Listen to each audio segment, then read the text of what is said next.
I have an old kitchen cabinet in my shop filled with old magazines.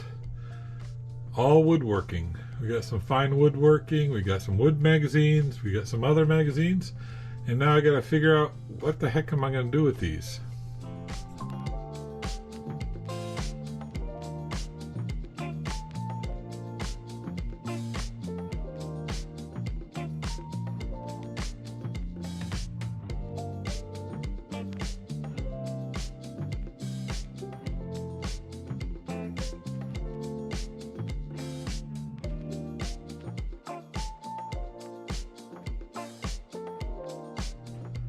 Wow, that's a lot of magazines and books.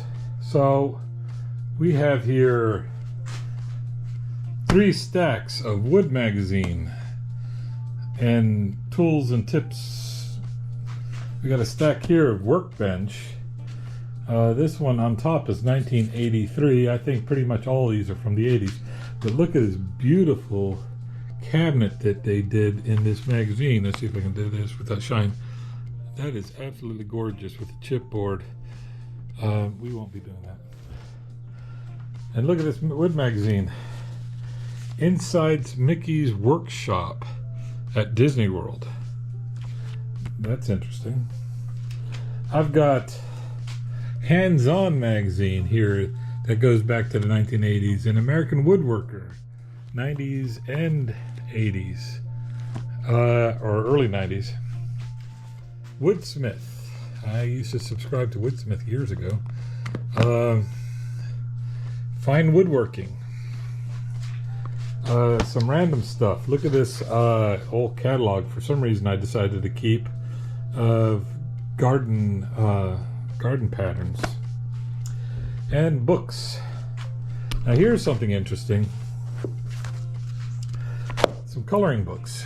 Now you'd say, well, what's a coloring book do in a wood shop? Well, my father-in-law used to use coloring books to make patterns for country craft type stuff. So he would use this as a pattern.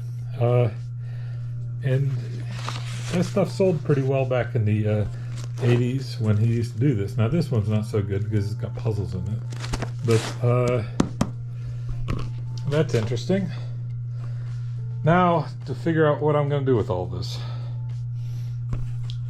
I'm thinking what I'm going to do is find a place that I can access this relatively easily and then start going through these magazines, and if I see something that I want to build, then make a build video of it. You can guarantee this basement room with the chipboard is not going to be one of them. So, and that's this at this stage. I've sorted through my magazines and I now have this drawer completely full with some books in the back and this drawer completely full with some more books in the back.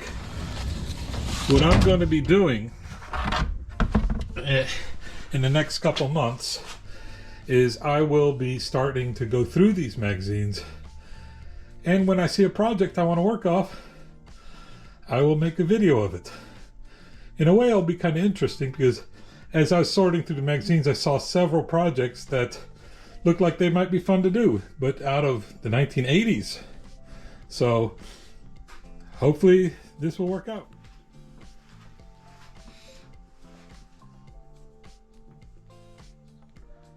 Good.